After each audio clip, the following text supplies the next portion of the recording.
Olá, amigos. Aqui estamos mais uma vez para o nosso encontro. Está se tornando habitual. E, naturalmente, a gente fica contente, porque o objetivo é levar essa mensagem consoladora, essa mensagem que desperta a alma, que acorda o coração para a realidade da vida espiritual.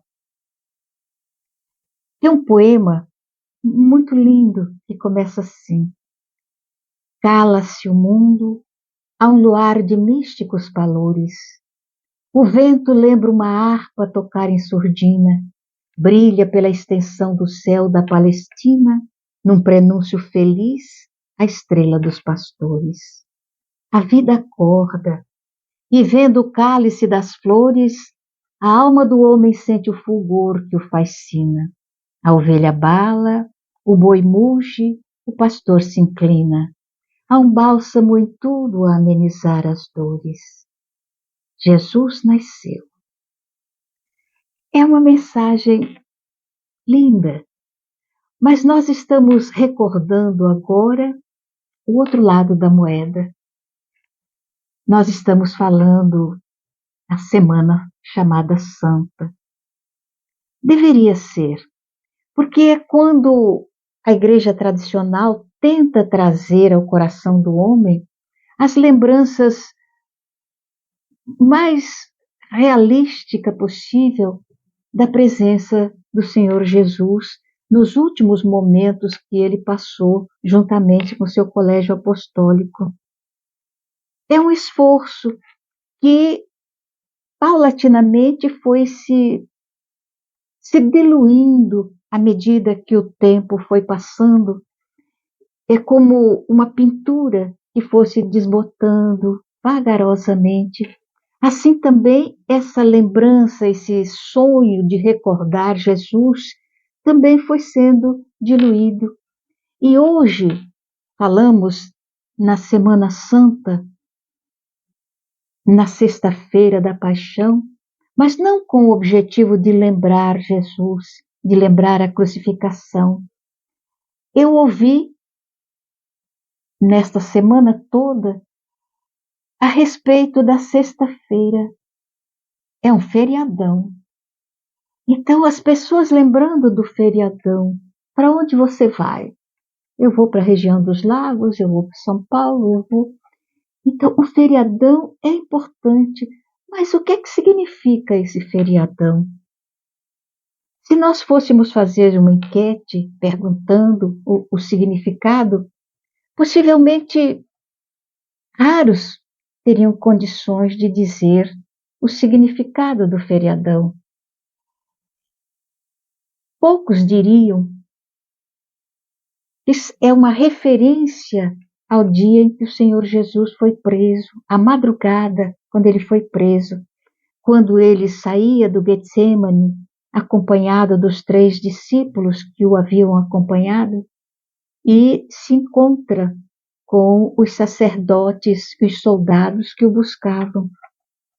E então é possível que alguma pessoa na rua pudesse dizer que naquele momento ocorreu que Judas, o discípulo equivocado, se destacou dos outros e deu-lhe um beijo no rosto. É possível, mas eu acredito mais que ninguém se lembraria disso. Então, tudo vai perdendo a sua razão de ser.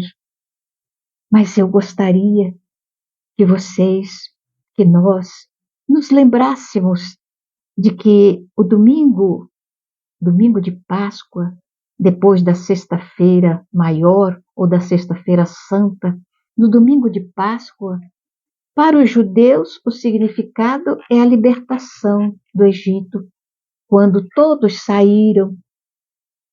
E nesse dia eles ainda guardam com muita tradição a cerimônia do pão ázimo, que é um pão feito sem fermento, que eles molham nas ervas amargas e comem para lembrar o tempo do cativeiro. Mas para nós, cristãos da atualidade, que viemos durante séculos acompanhando a religião tradicional, para nós tudo foi, o tempo foi apagando toda a lembrança. Então hoje o que fica é qual peixe que você vai comprar para a Páscoa, ou bacalhau, ou seja lá o que for, e o feriadão. Mas e a figura de Jesus? O que é que você faz na sua casa? Você reúne os familiares para contar que no dia que nós comemoramos a Páscoa, lá nos 2000 anos atrás, ocorreu que ele fora crucificado e depois foi retirado da cruz, já o corpo já abandonado, ele foi retirado e depois foi levado a um cemitério. E lá numa gruta, onde tinha uma pedra enorme, ele foi colocado lá muito rapidamente. Então nem prepararam o corpo, eles apenas passaram óleos perfumados e o cobriram com um lençol de linho e o colocaram dentro da gruta. E depois fecharam com uma pedra que, para ser movida, precisava da força de 20 homens.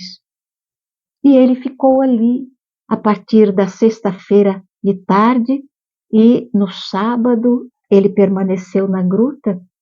E no domingo, domingo de Páscoa pela manhã, Maria de Magdala e mais 3 companheiras foram até o túmulo e quedaram assombradas porque o túmulo estava aberto. Então, quando eles se aproximaram da entrada para ver, perceberam que havia ali um varão iluminado. E esse varão perguntou: a quem buscas? E elas responderam: a Jesus. Ele já não estava mais ali. Então, Maria senta-se numa pedra e chora. Ela havia levado os perfumes com que queria preparar o corpo do Senhor para ficar ali naquele túmulo. Então ela chora e ouve a aproximação de alguém, os passos de alguém que se aproxima.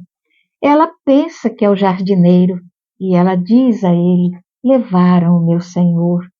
E aí então o jardineiro diz: Maria. E ela ouve aquela voz inesquecível. Então ela reconhece que está diante do Senhor Jesus ressuscitado. Então ela estende as mãos para tocá-lo e ele diz: não me toques, ainda não subi ao Pai. Que cena linda para a gente lembrar com os nossos familiares, na nossa casa, no domingo de Páscoa. E se não tiver muita gente, 2 pessoas, marido e mulher, conversando a respeito do assunto, ou o filho e a sua mãe. E se não tiver outra pessoa, a gente sozinho também, lembrando que nesse dia, naturalmente é um dia que foi marcado pelas pessoas, mas a lembrança pode ficar. Nesse dia, ele saiu do túmulo, ele venceu a morte, ele estava morto e de repente estava vivo, igualzinho com você. Um dia vai acontecer com seu corpo, ele vai tombar, mas diferente do corpo de Jesus, o seu vai se transformar em outra expressão de vida, mas você vai sair desse corpo e, naturalmente, numa manhã fulgurante de sol, de luz, os seus olhos vão se abrir e você vai ver que está vivo e não existe a morte. Então nós poderíamos pegar o domingo de Páscoa como se fosse um simbolismo para a nossa existência. O Senhor Jesus vence a morte com o corpo que ele conviveu com as criaturas, mas nós vencemos a chamada morte com o corpo perispiritual que nós organizamos, retirando energias da natureza que nos cerca, do fluido universal.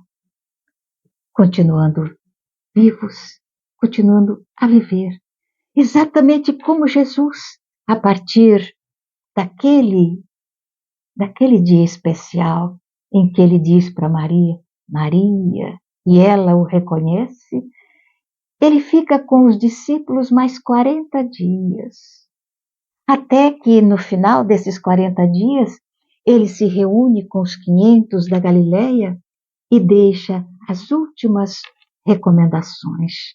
E entre elas, uma recomendação inesquecível para mim, para você, para todos nós que aqui estamos nesse conclave através da tecnologia. Ide e pregai a boa nova do reino.